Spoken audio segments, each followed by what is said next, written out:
Hello student, science coaching institute बेगू में आपका फिर से स्वागत है। अपन कक्षा 10 की वैदिक गणित चैप्टर फर्स्ट पढ़ रहे थे। उसके अंदर अपन ने 1.1 पूरी कर ली थी। आज अपन 1.2 स्टार्ट करेंगे। आशा करता हूँ कि आप लोगों को पिछले वाले क्वेश्चन अच्छे से समझ में आए होंगे और आगे पे अपन अच्छे से समझेंगे। और चैनल को सब्सक्राइब करें, लाइक करें और ये अपनी क्लासें निरंतर रूप से पढ़ते रहें। अपन वैदिक गणित पढ़ रहे हैं। उसके अंदर अपने को पहला क्वेश्चन करना है, कौन सी विधि से उपसूत्र याव दुनम ताव दुनी द्वारा क्या करना है, वर्ग करना है। उपसूत्र याव दुनम ताव दुनी द्वारा वर्ग ज्ञात कीजिए। क्वेश्चन नंबर 1 से 4 तक अपने को ये करना है। तो क्वेश्चन नंबर पहले में क्या है, 93 का अपने को वर्ग ज्ञात करना है। कौन सी विधि से, उपसूत्र याव दुनम ताव दुनी। वैसे अपन 93 से गुणा करके भी कर सकते हैं वर्ग। वो क्या है, लंबी प्रोसेस होती है। अपन आज सीखेंगे उसमें क्या आप बहुत ही जल्दी से इसके वर्ग निकाल सकते हो। कभी भी वर्ग निकालना पड़े तो इस विधि से निकालोगे तो बहुत जल्दी हो जाएंगे। एक बार प्रैक्टिस हो जाएगी तो आप मौखिक भी इसके आंसर निकाल सकते हो। इसके लिए एक सूत्र है सिंपल सा, वो लिख लेते हैं, फिर इसको पढ़ते हैं। उपसूत्र याव दुनम ताव दुनी द्वारा वर्ग ज्ञात करने का सूत्र को अपन 2-3-4 क्वेश्चनों में यूज करेंगे तो वैसे याद हो जाएगा। सिंपल सा सूत्र है, उपाधार अंक गुणा में संख्या प्लस विचलन और लास्ट में विचलन का स्क्वायर। उपाधार अंक कोष्ठक में संख्या प्लस विचलन और लास्ट में क्या है, विचलन का स्क्वायर। ये क्या है, उपसूत्र याव दुनम ताव दुनी का सूत्र है। इतना बड़ा सूत्र दिखने में है। अपन 1-2 क्वेश्चन करेंगे तो ये आसानी से याद हो जाएगा। याद रखना नहीं है, इसे अपने आप ही याद हो जाएगा।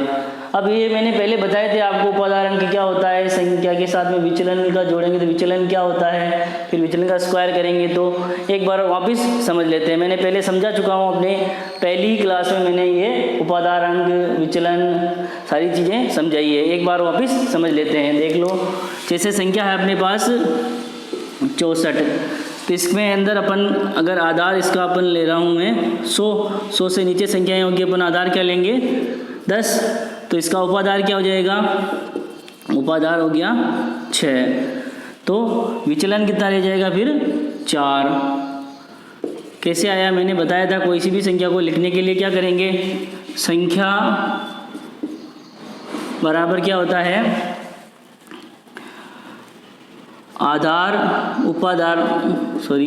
उपाधार गुणा आधार प्लस विचलन। प्रत्येक संख्या इससे बनेगी। उपाधार कितना है 6, आधार कितना है 10 और विचलन कितना है 4। तो कितने हो गए 60 + 4 यानी 64। तो प्रत्येक संख्या के अंदर एक उपाधार होता है, एक आधार होता है और फिर उसको विचलन को जोड़ते हैं तो संख्या प्राप्त हो जाती है। तो 64 को ऐसे लिखा। इसी तरह से मैं अगर आपके सामने उदाहरण लेता हूँ 83, इसके अंदर आधार क्या हो जाएगा 10, उपाधार कितना रह जाएगा 8 और विचलन कितना रह जाएगा 3।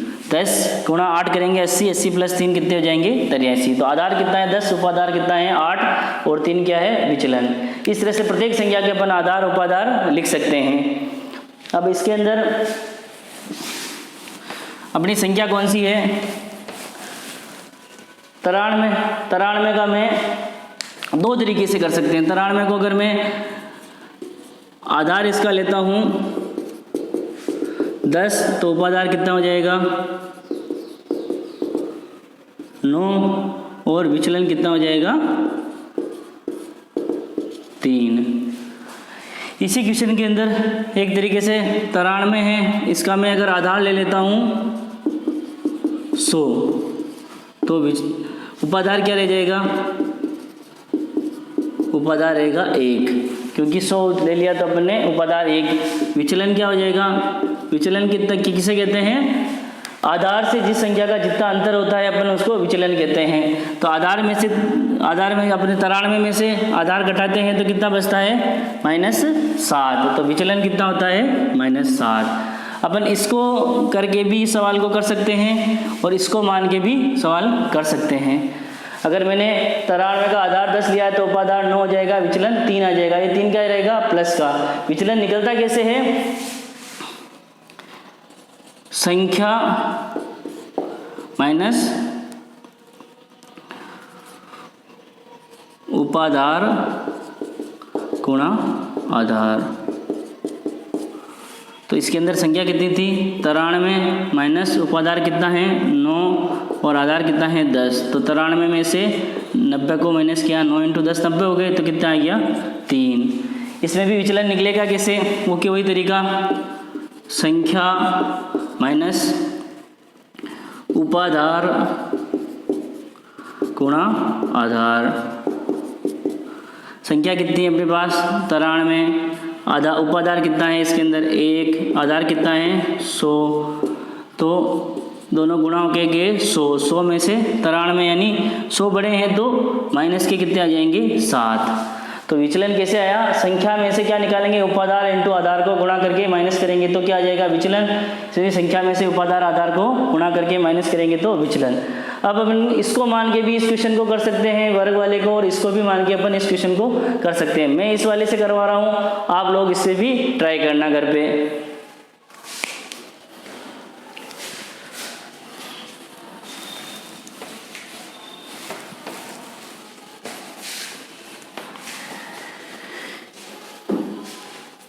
अब क्वेश्चन के अंदर पुट करते हैं इसको। क्वेश्चन में है उपादार अंक कितना है 9, और अंदर क्या है कोष्टक के अंदर संख्या कितनी है 93, प्लस विचलन कितना है 3, और अंतिम क्या है विचलन का स्क्वायर यानी 3 का स्क्वायर। अब आसान हो जाएगा, देखो 9 93 और 3 कितने होते हैं 96, और 3 के स्क्वायर कितना हो गया 9। अब इन दोनों का गुणा कर लो, 96 का 9 से गुणा किया दोनों चंग, 54 की 4 हासिल के 5, और 9 का 9 से करेंगे 83 और 5 86, और पीछे कितने हैं 9।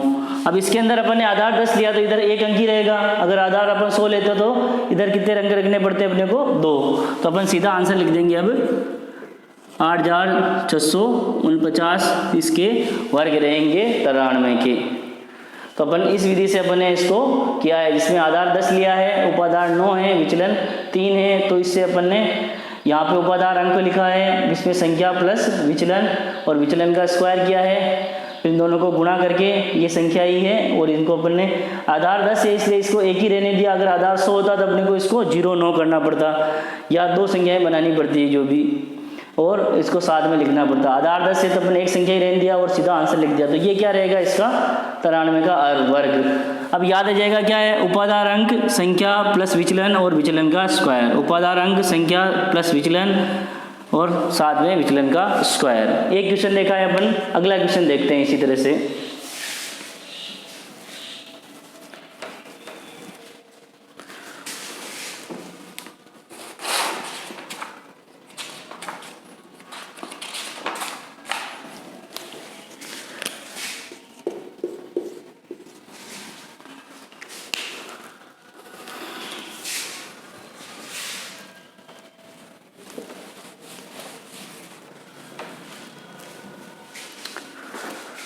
क्वेश्चन नंबर 2 है 106 का वर्ग ज्ञात करना है। कौन सी विधि से, उपसूत्र यावदोनम ताव विधि द्वारा। सूत्र यहाँ पर लिखा हुआ है उपादार अंक संख्या प्लस विचलन और विचलन का स्क्वायर। तो अपने पैसे संख्या लिख देते हैं, यहाँ पे संख्या कितनी है 106। अब इसके अंदर आधार क्या लेंगे, ये 100 से ज़्यादा है तो अपन ले लेते हैं 100। तो उपादार क्या हो जाएगा 1, और विचलन कितना रह जाएगा 6।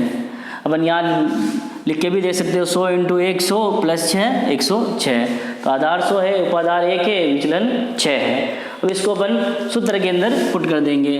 सूत्र क्या है, उपादार अंक कितना है 1, और कोष्ठक में क्या है, संख्या प्लस विचलन, संख्या कितनी है 106 प्लस विचलन कितना है 6, और पीछे कितना है विचलन का स्क्वायर यानी 6 का स्क्वायर। तो ये क्या हो गया, ए का गुणा किससे होगा 106 प्लस 6 कितने हो जाएंगे 112, और ये 6 का स्क्वायर कितना हो जाएगा 36। 112 का 1 से गुणा होगा तो 112, और पीछे कितने हैं 36। अब इसके अंदर आधार 100 है तो अपन पीछे 2 अंक ही रखेंगे। अगर आधार 10 होता तो अपन 3 को इसके अंदर जोड़ देते हैं, लेकिन आधार 100 है तो पीछे वाले अंक को ऐसे कैसे रखेंगे, दोनों अंक को। तो कितना हो जाएगा 112 36 यानी 11,236 इसके 106 के स्क्वायर आएंगे। ये अपना आंसर रहेगा। क्या किया अपन ने, उपादार अंक इसमें 1 है तो उपादार अंक लिखा, संख्या प्लस विचलन और विचलन का स्क्वायर, इन दोनों को जोड़ा, 112 को 1 से गुणा किया 112 और 6 का स्क्वायर 36। यहाँ पे दोनों को ऐसे कैसे इसलिए लिखा है कि आधार 100 है। अगर आधार 10 होता तो हम 3 को आगे ले जाते, और आधार 1000 होता तो यहाँ के आगे 0 लगा देते। जितना भी आधार होता है उतने अंक आधार के अंदर जितने 0 रहेंगे उतने अंक यहाँ रखेंगे अपन। ये क्वेश्चन नंबर 2 हो गया। एक क्वेश्चन और समझ लेते हैं, क्वेश्चन नंबर 3, और इसके बाद क्वेश्चन नंबर 4 रहेगा जो आपको घर पे ट्राई करना है क्वेश्चन सोल्व करने की। नहीं आए तो कमेंट बॉक्स में बताना है। अगला क्वेश्चन है, तीसरा क्वेश्चन है 211 का वर्ग करना है कौन सी विधि से, उपसूत्र यावदुनम ताव विधि द्वारा, जो अपन ने अभी समझ रखी है। इसका सूत्र क्या होता है, उपादार अंक संख्या प्लस विचलन और विचलन का स्क्वायर। अब 211 के अंदर अपन आधार कितना रखेंगे 100, उपादार कैसे निकालेंगे, 100 का 2 से गुणा करेंगे कितना 200, तो 200 हो गए, 200 से कितने ज़्यादा है 11, तो कितने हो गया विचलन 11, यानी आधार इंटू उपादार कितना हो गया 200, 200 प्लस 11 यानी 211। तो अपने पास आधार आ गया, उपादार आ गया और विचलन आ गया। अपन इस सूत्र के अंदर रख देते हैं। अपन ये निकालना सीख गए आप लोग कि आधार क्या होता है, उपादार कैसे निकलेगा और विचलन क्या रहेगा। तो इस सूत्र के अंदर पुट करना है, सूत्र भी याद रह जाएगा, इतना हार्ड नहीं है ये। उपादार अंक संख्या प्लस विचलन और विचलन का स्क्वायर, प्रैक्टिस करोगे तो याद हो जाएगा। उपादार अंक कितना है इसके अंदर 2, संख्या कितनी है 211 प्लस विचलन कितना है 11, और पीछे विचलन का स्क्वायर यानी 11 का स्क्वायर। 2 संख्या प्लस विचलन यानी कितने हो गए 211 प्लस 11 यानी 222, और इधर 11 का स्क्वायर कितना हो गया है 121, और 222 का 2 से गुणा किया कितना आ गया 444, इधर पीछे कितना बचा है 121। अब यहाँ पे समझना ध्यान से, मैंने क्या बताया, अगर आधार 10 होता है तो यहाँ पर 1 अंक रखते हैं, आधार 100 होता है तो यहाँ पर 2 अंक रखते हैं, आधार 1000 होता है तो यहाँ पर कितने रखते हैं 3 अंक रखते हैं। यहाँ पे आधार कितना है 100, कितने 0 है 2, लेकिन इसमें कितने अंक है 3, तो अपने को 1 अंक को आगे ले जाके जोड़ना पड़ेगा, ये ध्यान रखना है। इस अंक को किस में जोड़ेंगे इसके अंदर, तो कितने हो जाएंगे ये 4 4, और ये की जुड़ा तो कितना हो गया 5, और पीछे कितने बचेंगे 2 और 1, 44,521। 211 के क्या रहेंगे वर्ग रहेंगे। उपसूत्र यावदुनम तावदुनी द्वारा अपन ने 3 क्वेश्चन करके देखे हैं कि कैसे इसके वर्ग निकालते हैं, और आगे 4था क्वेश्चन है मैं लिख रहा हूँ, आपको घर पे करना है। नहीं आए तो कमेंट बॉक्स में बताना है, और वीडियो अच्छा लगे है तो लाइक और सब्सक्राइब करें चैनल को।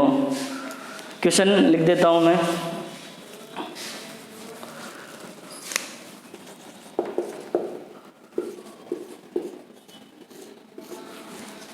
क्वेश्चन नंबर 405 को इसी सूत्र के अंदर उपादार अंक संख्या प्लस विचलन और विचलन का स्क्वायर करके यहाँ पर रखना है, यहाँ पे संख्या रखनी है, आधार कितना लेना है और उपादार कितना है और विचलन कितना है करके इसको सोल्व करना है, और ये आसानी से सोल्व हो जाएगा। और आंसर मेरे को कमेंट बॉक्स में लिखने हैं। इस 4थे क्वेश्चन को सोल्व करके जो भी आंसर आएंगे वो कमेंट बॉक्स में नीचे लिख देना, जो मुझे पता चल जाए कि आप लोगों ने सोल्व किया है। थैंक यू, धन्यवाद। अपन ने 1.2 के 4 क्वेश्चन समझे हैं। नेक्स्ट क्लास में अगला मेथड समझेंगे।